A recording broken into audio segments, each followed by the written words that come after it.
اعوذ باللہ من الشیطان الرجیم بسم اللہ الرحمن الرحیم یا صاحب الجمال و یا سید البشر من وجهک المنیر لقد نور القمر لا يمکن الثناء کما کان حقہ بعد از خدا بزرگ توئی قصہ مختصر رضی اللہ عنہ سیدنا و مولانا محمد صلی اللہ علیہ وآلہ وسلم ما هو اہلہ رب لک الحمد کما ینبغی لجلال وجہک وعظیم سلطانک رب اشرح لی صدری ویسر لی امری واحلل عقدۃ من لسانی یفقہوا قولی رب زدنی علما رب زدنی علما رب زدنی علما۔ السلام علیکم ورحمۃ اللہ وبرکاتہ۔ میں حافظہ افرا جاوید اسلام آپ سب سے مخاطب ہوں، اپنے یوٹیوب چینل انفینٹ اسلام میں آپ سب کو خوش آمدید کہتی ہوں۔ امید کرتی ہوں آپ سب خیریت سے ہوں گے، زندگی پرسکون، پر اطمینان اور ایمان بالخیر گزر رہی ہوگی۔ پارہ نمبر 19 سورۃ الفرقان، اردو ترجمہ اور تفسیر، اس کی آیت نمبر 44 تک ہم گزشتہ اسباق میں پڑھ چکے ہیں۔ آج کے سبق میں آیت نمبر 45 سے باقاعدہ آغاز کیا جا رہا ہے، جس میں اللہ رب العزت ارشاد فرماتا ہے: الم تر الی ربک کیف مد الظل ولو شاء لجعلہ ساکنا ثم جعلنا الشمس علیہ دلیلا۔ اے حبیب صلی اللہ علیہ وآلہ وسلم، کیا تم نے اپنے رب کو نہ دیکھا کہ اس نے سائے کو کیسا دراز کیا، کیسا پھیلایا، اور اگر وہ چاہتا تو اسے ٹھہرا ہوا بنا دیتا۔ اور آیت کے آخری حصے میں رب العالمین فرماتا ہے ثم جعلنا الشمس علیہ دلیلا، اور پھر ہم نے سورج کو اس پر دلیل بنایا۔ اس آیت میں قدرت کاملہ کے کرشموں کا بیان فرمایا جا رہا ہے، جو انسان کے لیے سراسر سراپا لطف و رحمت ہے اور قدرت الہی کا مظہر ہے۔ اس آیت میں ذکر کیا جا رہا ہے، رب العالمین فرماتا ہے کہ یہ جو نظام کائنات ہے، یہ انسان ہی کے لیے ہی تو بنایا گیا ہے، کہ اگر آفتاب کے طلوع و غروب کا موجودہ نظام نہ ہوتا، ہمیشہ رات ہی رہتی، تو انسانی زندگی تو کجا، حیوانی اور نباتاتی زندگی بھی نہ رہ پاتی، ان کے امکانات بھی ختم ہو جاتے۔ یعنی اس آیت میں اگر ظاہری معنی دیکھے جائیں تو آفتاب اور نظام شمسی جو ہمارے ارد گرد موجود ہے، یعنی ہماری زندگی، ہماری دنیا نظام شمسی پر مبنی ہے، اس کے ارد گرد سیاروں کا ذکر ہے۔ اس کے ظاہری معنوں سے ہٹ کر اگر دیکھا جائے تو، لیکن ظاہری معنوں کے علاوہ اگر اس آیت کو دیکھا جائے تو معلوم یہ ہوتا ہے کہ جس طرح سورج کے بلند ہونے سے سایہ سمٹنے لگتا ہے، یوں ہی اگر غور کرو تو دیکھو یہ ساری کی ساری دنیا، یہ تمہاری دنیاوی زندگی اس سائے کی طرح ہی فانی ہے، اور اس دنیا کا یہ جاہ و جلال بھی فانی ہے۔ رب العالمین ارشاد فرماتا ہے کہ مانا کہ کفر و شرک کا سایہ بہت پھیلا ہوا ہے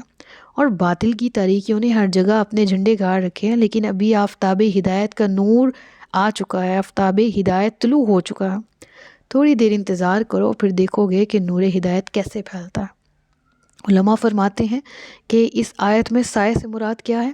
ظاہری معنی ہم نے پڑھ لی ہے، لیکن علماء معرفت نے جو اس آیت کا مفہوم بیان کیا ہے، وہ پڑھتے ہیں کہ سائے سے مراد دور فطرت ہے، فترات الوحی، یعنی حضرت عیسیٰ علیہ السلام کے بعد جو نبی پاک صلی اللہ علیہ وآلہ وسلم کے مبعوث ہونے سے پہلے کا دور ہے، تقریباً 600 سال، ٹھیک ہے۔ تو حضرت عیسیٰ کے آسمان پر اٹھائے جانے کے بعد نبی پاک صلی اللہ علیہ وآلہ وسلم کی بعثت سے پہلے کا جو دور ہے، اس کو عہد فترت کہا جاتا ہے۔ تو یہاں پر یہ وہی دور مراد ہے کہ ہر طرف اندھیرا ہی اندھیرا ہو چکا تھا، یہاں تک کہ آفتاب محمدی ابھرا اور ظلمت کدائے عالم کو نور کا گہوارہ بنا دیا۔ اور اگر یہ سورج طلوع نہ ہوتا تو ساری مخلوق غفلت کی تاریکی میں اپنی عمر بسر کر دیتی، اور نور حق کی کوئی تجلی انہیں فیض یاب نہ کر پاتی۔ اور یہ آفتاب محمدی ہی کی فیاضیاں ہیں کہ جس کے باعث دل کی آنکھوں کو نور توحید دیکھنا نصیب ہوا۔ اللہ اکبر۔ علماء عشق و محبت نے کس قدر عمدگی کے ساتھ اس آیت کے ظاہری معنی سے ہٹ کر تفسیر بیان کی، جو کہ واقعی حقیقتاً ثبوت ہے کہ اس آیت کی روح سے دیکھا جائے تو دنیا کی تمام تاریکیاں دور ہو گئیں جب نور ہدایت محمد مصطفیٰ صلی اللہ علیہ وآلہ وسلم کا وقوع ہوا، جب ان کی طرف سے ہدایت ملی، جب ان کو مبعوث کیا گیا، تو تمام تاریکیاں دور ہو گئی اور تمام عالم دین توحید پر براجمان، دین توحید پر قائم ہو گیا، اور توحید کا چرچا ہر سو ہونے لگا۔ اس کے بعد اگر اس آیت کو دیکھا جائے تو رب العالمین فرماتا ہے ثم قبضناہ الیک قبضا یسیرا، پھر ہم نے آہستہ آہستہ اسے اپنی طرف بھی سمیٹ لیا۔ یہاں اس امر کی طرف توجہ دلائی جا رہی کہ حکمت الہی کا تقاضا ہی یہ ہے کہ ساری تبدیلیاں تدریجی طور پر وقوع پذیر ہوتی ہیں، اور اس میں ہی نظام عالم کی بہتری ہے۔ اگر یہ وقوع پذیر نہ ہوں تبدیلیاں تو سارے کا سارا نظام درہم برہم ہو جائے گا۔ کیونکہ کبھی موسموں کی تبدیلی پر اگر غور کیا ہو تو معلوم ہوگا کہ کس طرح آہستہ آہستہ سردیاں گرمیاں سردیوں میں تبدیل ہوتی ہیں۔ اگر سخت گرمی کے بعد فوراً سخت سردی شروع ہو جائے تو اس کے اثرات کی تباہ کاریوں کا اندازہ لگانا مشکل نہیں ہے۔ قدرت ہر کام میں تدریج کو پسند کرتی ہے، اور اسی میں اس کی حکمت کے سینکڑوں جلوے نظر آتے ہیں، اور یوں ہی کفر کی ظلمت دھیرے دھیرے چھٹے گی اور ہدایت کی روشنی آہستہ آہستہ پھیلے گی، اور یوں ہی ہدایت جب سر چڑھ کر بولے گی، اور یوں ہی دین اسلام کا پرچم انشاءاللہ تمام پرچموں پر بلند ہوگا،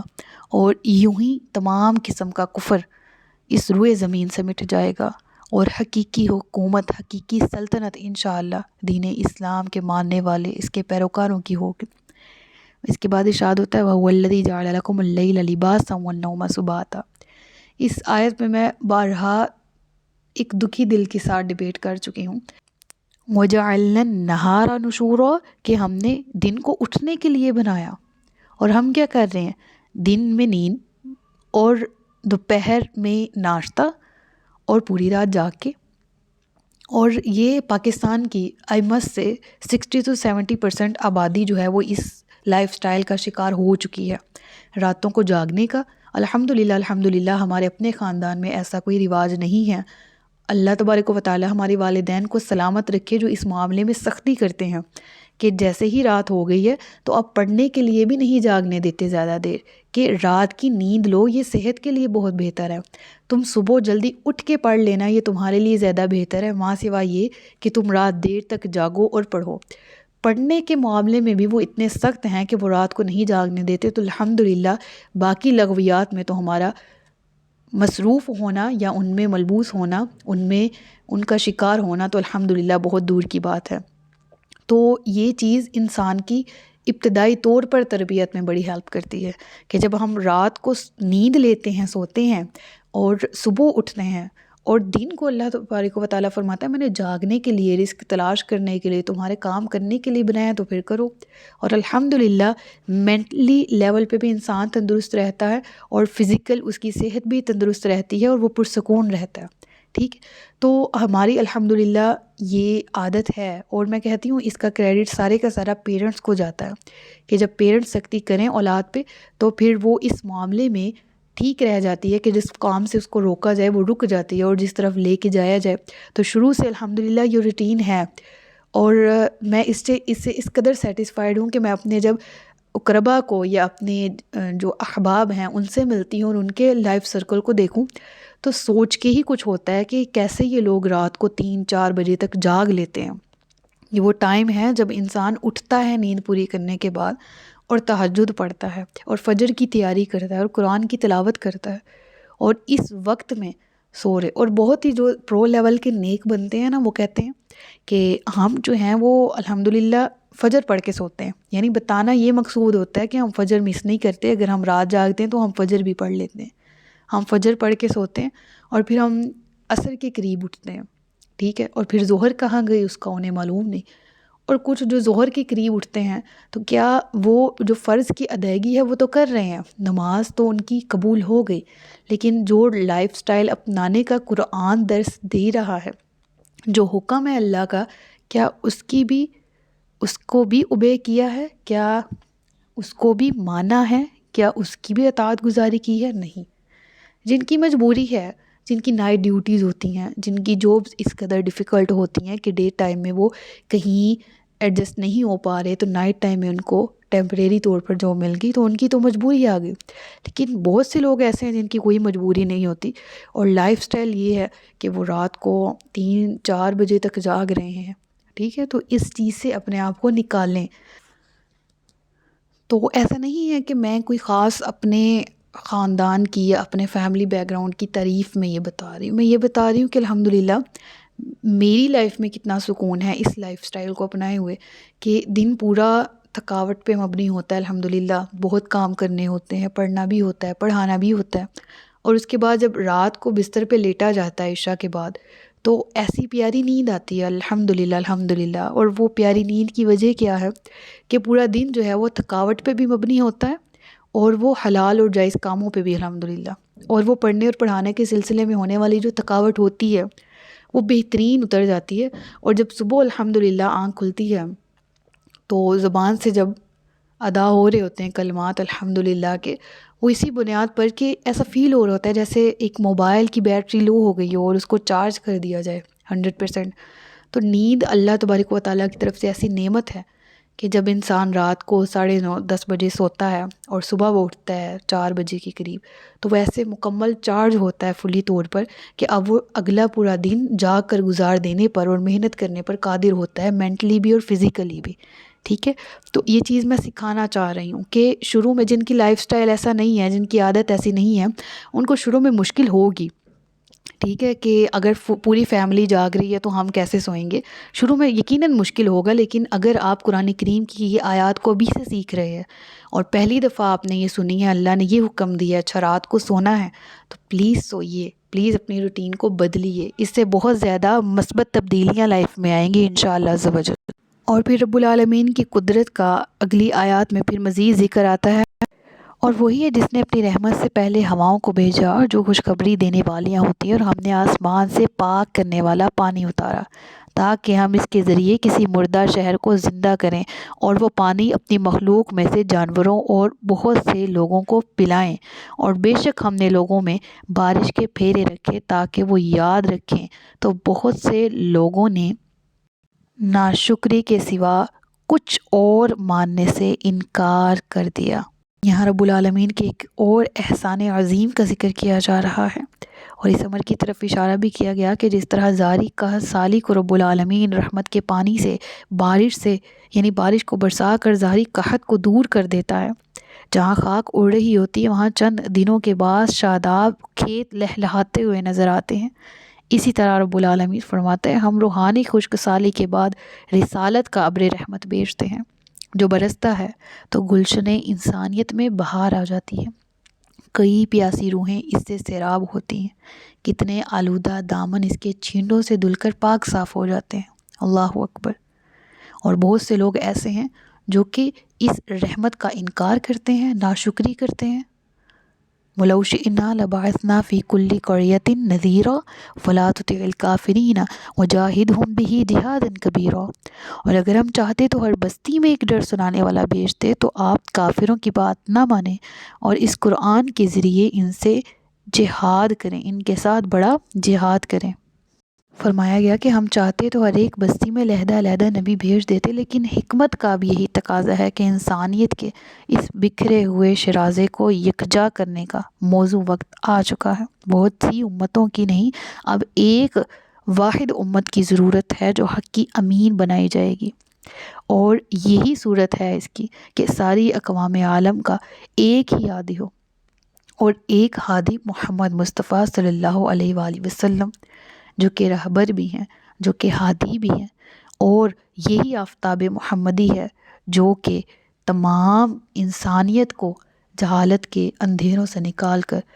نور ہدایت کی طرف لے جانے پر قادر ہے اللہ کے حکم سے انشاءاللہ۔ اور پھر بالکل ایسا ہوا بھی، اذا جاء نصر اللہ والفتح ورأیت الناس يدخلون فی دین اللہ افواجا، اللہ اکبر۔ وهو الذی مرج البحرین هذا عذب فرات وهذا ملح اجاج وجعل بینہما برزخا وحجرا محجورا، اور وہی ہے جس نے دو سمندروں کو ملا دیا اور ان میں سے ایک میٹھا نہایت شیریں ہے اور ایک کھاری نہایت سخت ہے، اور ان کے بیچ میں نے ایک پردہ اور روکی ہوئی آڑ بنا دی۔ یہاں مجموع البحرین کا ذکر ہے، اور اس کا ذکر ہم پڑھ کے آ چکے ہیں سورۃ الکہف میں، جہاں پر ہم نے پڑھا حضرت موسیٰ علیہ السلام حضرت خضر سے ملتے ہیں، اور اس کا ذکر سورہ رحمان میں بھی انشاءاللہ ڈیٹیل میں آئے گا۔ یہاں پر ذکر ہے دریائے نیل کا کہ جب وہ بحر روم میں گرتا ہے تو کئی میلوں تک، جب آگے جا کے اس کا پانی کہیں بھی کئی میلوں کا سفر طے کرنے کے باوجود بھی آپس میں جو ہے وہ مکس نہیں ہوتا، جوں کا توں چلا جاتا ہے، نہ اس کی رنگت بدلتی ہے ان پانیوں کی، اور نہ ان کا ذائقہ تبدیل ہوتا ہے۔ اور یہ بھی کہ یہ اللہ کی قدرت کی عظیم نشانیوں میں سے ایک نشانی ہے۔ اس کی تفصیلات انشاءاللہ الگ سے ایک لیکچر میں بنا دوں گی کہ آج کے دور میں یہ کہاں بہہ رہا ہے، اور اس کی لوکیشن کیا ہے انشاءاللہ، اور اس کا ریفرنس قرآن میں کہاں کہاں کن آیات کے ساتھ جڑا ہوا ہے، ان کو کمپائل کر کے، ان کو کلیکٹ کر کے تمام آیات کو، تو ایک ہی لیکچر میں اس کو الگ سے آپ کو تفصیلات فراہم کر دی جائیں گی۔ آگے پڑھ لیتے ہیں۔ وَهُوَ الَّذِي خَلَقَ مِنَ الْمَاءِ بَشَرًا فَجَعَلَهُ نَسَبًا وَصِهْرًا وَكَانَ رَبُّكَ قَدِيرًا، اور وہی ہے جس نے آدمی کو پانی سے بنایا، پھر اس کے نسلی رشتے اور سسرالی رشتے بنا دیے، اور تمہارا رب بڑی قدرت والا ہے۔ یہ آیت سب سے پہلے تو یہ کہ ہر انسان پانی سے ہی پیدا ہوا، بے جان نطفے سے، اور پھر فرمایا کہ فَجَعَلَهُ نَسَبًا وَصِهْرًا، نسب بھی اس کا ہے اور سسرالی رشتے بھی اس کے بنا دیے، وَكَانَ رَبُّكَ قَدِيرًا، اور تمہارا رب بڑی قدرت والا ہے۔ یعنی نسل انسانی بڑھنے کا آگے سلسلہ کہ ہر انسان کا ایک وَخَلَقْنَاكُمْ أَزْوَاجًا، ایک جوڑا بنایا، ٹھیک ہے، اس جوڑے سے اس کے سسرالی رشتے بھی بنے، ٹھیک ہے۔ یہ آیت جو ہے وہ ایک ایز اے وظیفہ بھی پڑھی جاتی ہے، سورۃ الفرقان کی آیت نمبر 54۔ اس میں جس کا رشتہ نہ آ رہا ہو، خواہ بیٹی ہے یا بیٹا ہے جو مناسب رشتے کی تلاش میں ہے، تو علماء فرماتے ہیں کہ وہ اس آیت کا ورد کیا کریں انشاءاللہ۔ اللہ تبارک و تعالیٰ کی رحمت سے امید ہے کہ جلد ان کو نیک اور صالح ریکوائرڈ رشتہ مل جائے گا۔ وَيَعْبُدُونَ مِن دُونِ اللَّهِ مَا لَا يَنفَعُهُمْ وَلَا يَضُرُّهُمْ، اور مشرک اللہ کے سوائے ایسوں کی عبادت کرتے ہیں جو نہ انہیں نفع پہنچائیں اور نہ ہی نقصان پہنچائیں، اور کافر اپنے رب کے مقابلے میں شیطان کا مددگار ہے۔ اور ہم نے تمہیں نہ بھیجا مگر خوشخبری دینے والا اور ڈر سنانے والا۔ تم فرماؤ میں اس پر تم سے کوئی اجرت نہیں مانگتا، لیکن جو چاہے کہ اپنے رب کی طرف راستہ اختیار کر لے۔ یعنی رسول اللہ صلی اللہ علیہ وآلہ وسلم فرما رہے ہیں کہ میں تم سے کوئی دنیاوی اجر نہیں مانگتا، کوئی دنیا کی چیز طلب نہیں کرتا اس تبلیغ کے، بس میرا اجر تو میرے اللہ کے پاس ہے۔ ہاں میں یہ ضرور چاہتا ہوں کہ تم یہ راہ ہدایت قبول کر لو، اس اللہ کو مانو کہ وہ زندہ ہے، اس زندہ پر بھروسہ کرو جو کبھی نہ مرے گا، اور اس کی حمد کرتے رہو اور اس کی پاکی بیان کرو، اور اپنے بندوں کے گناہوں کی وہ خبر رکھنے والا، اور وہی اس کے لیے خوب کافی ہے۔ یعنی اللہ رب العالمین کا ذکر کیا گیا، وَكَفَى بِهِ بِذُنُوبِ عِبَادِهِ خَبِيرًا، کہ وہ اپنے بندوں کی خبر رکھنے والا ہے، وہ تمہارے لیے کافی ہے۔ لہٰذا اسی حی کی، کس کو؟ اللہ کہ الذی لا یموت، جس کو کوئی موت نہیں ہے، جو کبھی نہیں مرے گا، اسی کی تسبیح کرو، اسی کی حمد کرو۔ الذی خلق السماوات والارض وما بینہما فی ستۃ ایام، جس نے زمین و آسمان اور ان کے درمیان جو کچھ بھی ہے 6 دن میں تخلیق کیے۔ ثم استوی علی العرش، اور پھر عرش پر استوا فرمایا۔ استوا کی ڈیٹیل بارہا گزر چکی ہے۔ اپنے احکامات کے نافذ کرنے کا عرش کو ذریعہ بنایا۔ الرحمن فاسأل بہ خبیرا، پھر اس کے بعد ذکر کیا جاتا ہے کہ وہ بہت رحم فرمانے والا ہے، تو کسی جاننے والے سے اس کی تعریف پوچھ۔ اللہ اکبر، بہت پیاری آیت ہے۔ رب العالمین کا تعارف پوچھنا ہے تو کسی رب والے سے ہی پوچھو۔ رب کیا ہے یہ وہ مشرک، وہ ظلمت کے گھڑوں میں اندھیروں میں گرا ہوا شخص تجھے کیا بتائے گا، جس کا دل عشق سے خالی، ادب سے خالی، علم سے خالی۔ رب کی تعریف پوچھنی ہے تو محمد مصطفیٰ سے پوچھ، محمد مصطفیٰ کی تعریف پوچھنی ہے تو رب العالمین سے پوچھ، محمد کی سیرت دیکھنی ہے تو صحابہ کا طرز عمل دیکھ، وہ رسول اللہ کے ساتھ کیسے پیش آتے تھے۔ تو نے ادب دیکھنا ہے تو صوفیاء کو دیکھ، تو انبیاء کو دیکھ، تو اولیاء کو دیکھ، تو اہل علم کو دیکھ، تو علماء کو دیکھ۔ تو نے رب کو جاننا ہے، فاسأل بہ خبیرا، کسی جاننے والے جو رب کو جانتا ہے تو اس سے پوچھ کہ اس نے رب کو کیسا پایا۔